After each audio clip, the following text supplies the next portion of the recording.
The following story is inappropriate for young audiences. Hang down your head, Tom Dooley. Hang down your head and cry. Hang down your head, Tom Dooley. Poor boy, you're bound to die. You met her on a mountain. There you took her life. You met her on a mountain. You stabbed her with your knife. They said my neighbor Tom Dooley was singing that song on the way to his own hanging. He'd been convicted of killing my cousin, Laura Foster. They said that he'd killed her because he didn't want to marry her and she's pregnant. Other people said it's because she'd given him the pox. I wasn't surprised to hear that Tom was singing. Tom was always singing and always playing at something. Playing at a musical instrument, playing at the girls. Lord, he was handsome. We lived in the same little area, Wilkes County. It was the Doulas and my family, and then it was my little cousins, Laura and Pauline. We all were together all the time. I loved Tom. He used to always say to me, "Now, Annie Foster, I'm gonna marry you." I'd say, "You are not.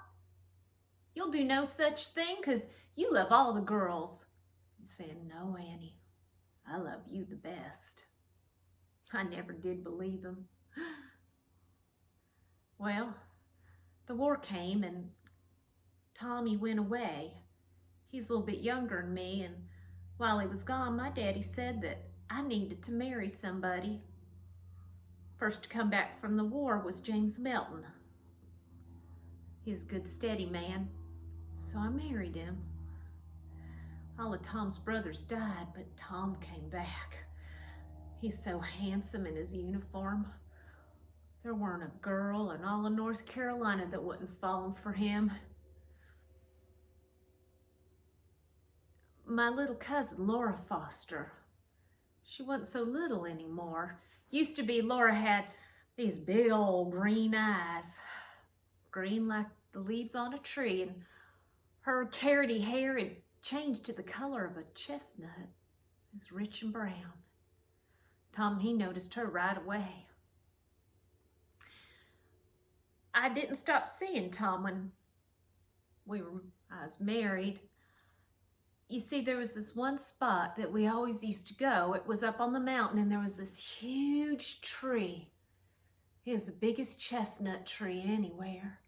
And the way that the branches came, it made like a little room. You didn't dare go there in the fall because of all the birds, but in the spring and in the summer, it was just magic. I remember laying there, Tom on top of me. And I'd look at all them leaves with the little jaggedy edges. And I thought I was in heaven. Well, after Tom came back, he began to play with all the girls again. And one day, Laura Foster, my cousin, she come up to me. Oh, she had tears in her eyes. And she said, "Annie, I come to tell you goodbye." And I said, "Why, Laura, where are you going?" She goes, "Well, me and Tom, we have a secret meeting place, and I'm going to have a child. So Tom, he's going to marry me, and we're going to go to Tennessee. You know Daddy never let me marry Tom. Don't tell nobody, but I'm taking Daddy's horse. Don't tell nobody, Annie." I said, "Oh, Laura, I won't tell nobody." "Well, what you gonna do?" She goes, "Well, in the morning, I'm meeting Tom. See, there's this big chestnut tree, and we're gonna meet under it. Now's a good time since it's spring. We're gonna head to Tennessee." I said, "That's a good idea." So, Laura never did come back. The horse came back, but Laura didn't come back, and some days passed, and Tom showed up at my door.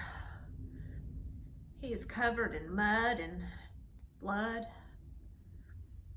I remember that day so good because I was making fried apple pies. Weren't nothing James loved more than fried apple pies, and it was the last of the dried apples. Whole house smelled so good.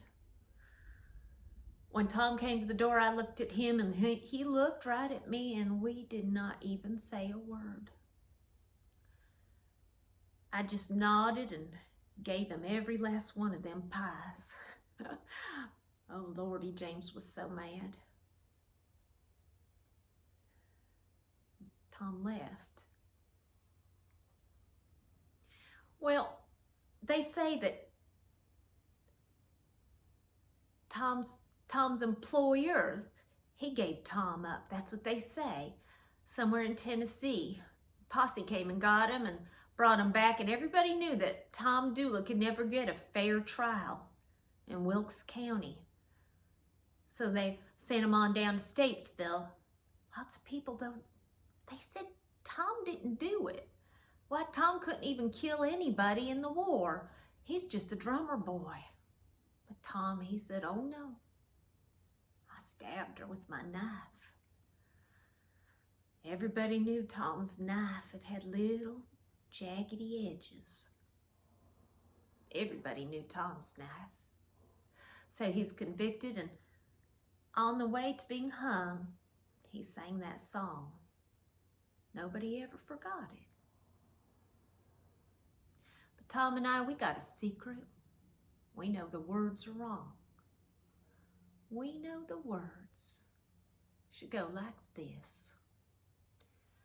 Hang down your head and melting, hang down your head and cry.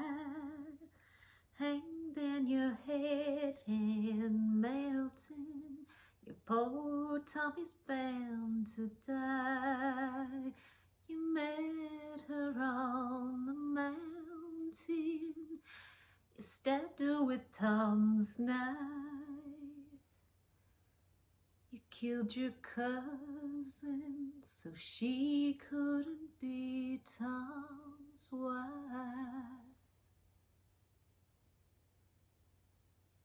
So she couldn't be Tom's wife. Tom Dooley always said, Annie, I love you more than anybody else. Now I know it's true. Even though I wasn't right purty, I know it's true, 'cause Tom Dooley, he hung for me.